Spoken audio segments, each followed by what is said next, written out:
Yep, what's going on, everybody? And today we're gonna be doing, well, actually this is the same day as I did the leveling kit, but it'll probably seem like a different day for you guys. So as I mentioned in the last video, we're gonna be putting the I think they're C19, they're Cadillac reps or Escalade reps off the Tahoe that I had on the Tundra on the Ram. And man, oh man, this thing is looking good. Oh man, it looks so good. Y'all probably want to see it, don't you? Well, let me go ahead and get a good angle on this thing before I show you. Man, I think it's just the rims. I like the rims so much that it makes everything I put them on look 10 times better. But let me quit talking. Here we go. There she is. Party in the front, or party in the back, business in the front. That's how we gonna ride. No, I'm just playing. I just wanted to put them on there first in the front to make sure it's good, because I know the rear is gonna be fine. I wanted to make sure I was gonna clear the upper control arms, which I did. Barely. Let me crawl under here and see if I can show you. Where we at? Yeah. I mean, it's just barely enough. And what I had to use, let me see if I can get a good, I don't know if you can see it, but there's a small spacer, one of those ones you get at like AutoZone, right there, and you have to have it, because I mean I can fit my finger in between the wheel and the upper control arm, but if I didn't have that spacer with the 35s, I would have been hitting the upper control arm. So if you do want to run 35s with reps with positive offset on them, you're going to need that spacer in the front. You're not going to need it in the rear. But yeah, let me know what you guys think, man. I think these rims look so good, and that goes together with the chrome on the grill. I think it's looking good, man. The old Tahoe on the, I don't know what kind of rims these are, but let me tell you, you can curl these things. They're lighter than a 20-pound dumbbell. Like, these things are so light. They got nitrogen in the inside the air. I mean, they are aluminum rims, but Jesus, they are light as a feather. No wonder why when I left from the exhaust shop, when did I leave? Whenever I left the exhaust shop, I got on it and it just spun them, and with the traction control on. Makes sense now, considering how light they are. But yeah, let me get these other two on the back on, and then I'm gonna wash this thing off, and then I'm gonna take it down the road, get you guys some better views of it, because right now, sheesh, it is dirty. And don't worry, guys, we're gonna be getting the windshield tinted too. But like I said, let me get these other two off the Tahoe and get this rear end jacked up on this truck. Then I'm gonna pressure wash this thing. I'm gonna take it down the road, and I'm gonna get you guys some better videos of it and show you guys if it's rubbing or not. I don't think we're gonna rub. I measured the wheel well on that one and this one, and this over here is like 3 inches wider from back to front. So I think we're gonna be fine, because I didn't rub on the Tahoe with no spacers, and this one, I mean, I think that's a 1/4 inch spacer, so I think we should be fine. But I'm gonna take it down the road, like I said, after I get it cleaned, and if it does rub, I'll show you guys that way. If one of you guys potentially want to run something like this in the future, you'll know what you got to do ahead of time. But yeah, let me get these other two on here, and then I'll pick the video back up once I get this thing clean, and then my spot where I make my videos at. Alrighty, fellas, we got them on here, and let me just say, no rubbing.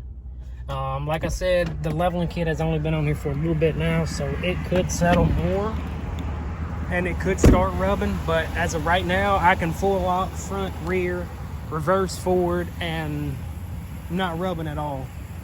But let me show you guys this thing, man. It turned out great. There she is. I think she looks great, man. I think it turned out real good. Perfect clearance. I mean, you still got, look how much room you got in the front. You got about the same in the rear. Ride's good. Yeah. I mean, I did wash it off to get some of that dirt off of it, so it's a little bit cleaner. But yeah, man, it's full lock, left, front, right, rear, reverse, forward, neutral, no rubbing at all. So if any of you guys are wondering about getting a leveling kit on I think this is a 5th gen Ram 1500, you can run it with just a leveling kit and then a 1/4 inch spacer on the front 2 tires, and you'll be good to go. But yeah, let me know what you guys think in the comments, man. I'm really liking the way it looks. These rims look, I mean, every vehicle that I put these rims on, man, it just looks good. Let me step back a little bit. It looks really good, man. It turned out really nice, and with the chrome, it just blends together real nicely, like it did on the GMC. Because I did run these one time when I went to Missouri. I had these rims on the GMC, and it looked real good on that too. So I don't know, man. It might just be the wheels, or it might just be the trucks I'm picking out I like. I don't know. But let me know what you guys think in the comments. And if you have any questions about anything you've seen in this video or the prior video, just let me know. This video should be coming out after the leveling kit video. But yeah, we got a lot more stuff to do this thing, man. I definitely want to get bigger tips for the rear, because right now I think these are 4-inch tips. I want to do 5-inch. Let me see if I can step back here. I want to do 5-inch tips because I believe they'll fit. I mean, there's plenty of room still in those cutouts. So I think I'm going to do 5-inch tips on the rear. We got to get the windshield tinted. But other than that, I mean, it's ready to go. Oh, and another thing we're going to do to this one, because it didn't come with the bed liner. So what I'm going to do, I don't know if you guys remember, but on the blue Silverado that I had, the 2019, we did the Herculiner from Lowe's in it. I think that's what I'm going to do to this one because it worked. You know, I don't use the bed a lot anyway, so something in there just to protect it, just in case. I think that'll be fine, because I don't want to pay $600-700 for a Line X, you know, because I don't use the bed that much. And honestly, who's looking in your bed to see who did the bed liner? If they are, they're worried about the wrong thing. But yeah, so that's what we're going to be doing next. Bigger exhaust tips, windshield tint, bed liner. We got to get floor mats for this thing because, now let me just show you guys. I'm typically wearing boots wherever I go. And boots are not the best thing for walking on grass, because you know why? It picks up everything you step on. I mean, the truck don't even have 500 miles on it yet, and the floorboard looks like I've been working out of this thing.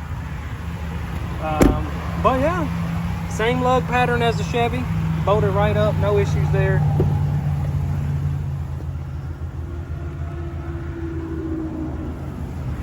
Man, I'm loving this thing. Loving this. Why didn't that light come on? Still trying to figure all these switches out. Oh, here it is. Show you guys a better. What the freak? That light didn't come on. Why ain't my light coming on? I'm trying to turn on my. There it is. They're just playing Eeny, Meeny, Miny, Mo. So there's our light for that. Those lights look really bright too. You still can't really tell at night, but they're super bright. They're last fit, and I'm gonna leave a link to those in this video too, just in case any of you guys want to pick them up. Super easy to do. You got 4 Phillip head screws in that. Pop it out. Bolts pop right in. But yeah, let me quit talking for this video's strung on longer than what it needs to be. Chevy revs on a leveling kit. No revving at all. Let me know what you guys think of this thing in the comments. But yeah, if you like the video, hit the like button, subscribe, because we got a lot more stuff coming for this thing. And I'll see you guys in the next one. Peace.